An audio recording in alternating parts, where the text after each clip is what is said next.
കേരളത്തിലെ തെരഞ്ഞെടുപ്പിന് മുമ്പ് ഇത് കൊണ്ടുവന്നില്ല. മാത്രമല്ല, ഈ തെരഞ്ഞെടുപ്പ് കഴിയുമ്പോൾ നിങ്ങളൊരു കാര്യം ശ്രദ്ധിച്ചു, കേന്ദ്രത്തിലുള്ള മുഴുവൻ നേതാക്കളും കേരളത്തിലോട്ട് പോരണം.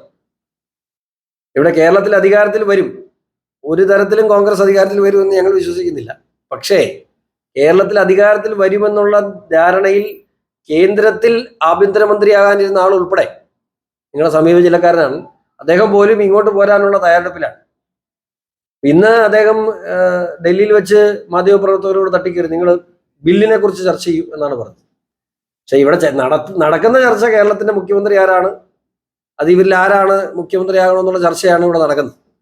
അപ്പോ കോൺഗ്രസിന്റെ 2ാം സ്ഥാനത്ത് നിൽക്കുന്ന വ്യക്തി പോലും അവിടെ നിന്നും ഡൽഹിയിൽ നിന്നും പെട്ടിയെല്ലാം പാക്ക് ചെയ്ത് കേരളത്തിലോട്ട് പോരാൻ നിൽക്കുന്ന സാഹചര്യമാണുള്ളത്.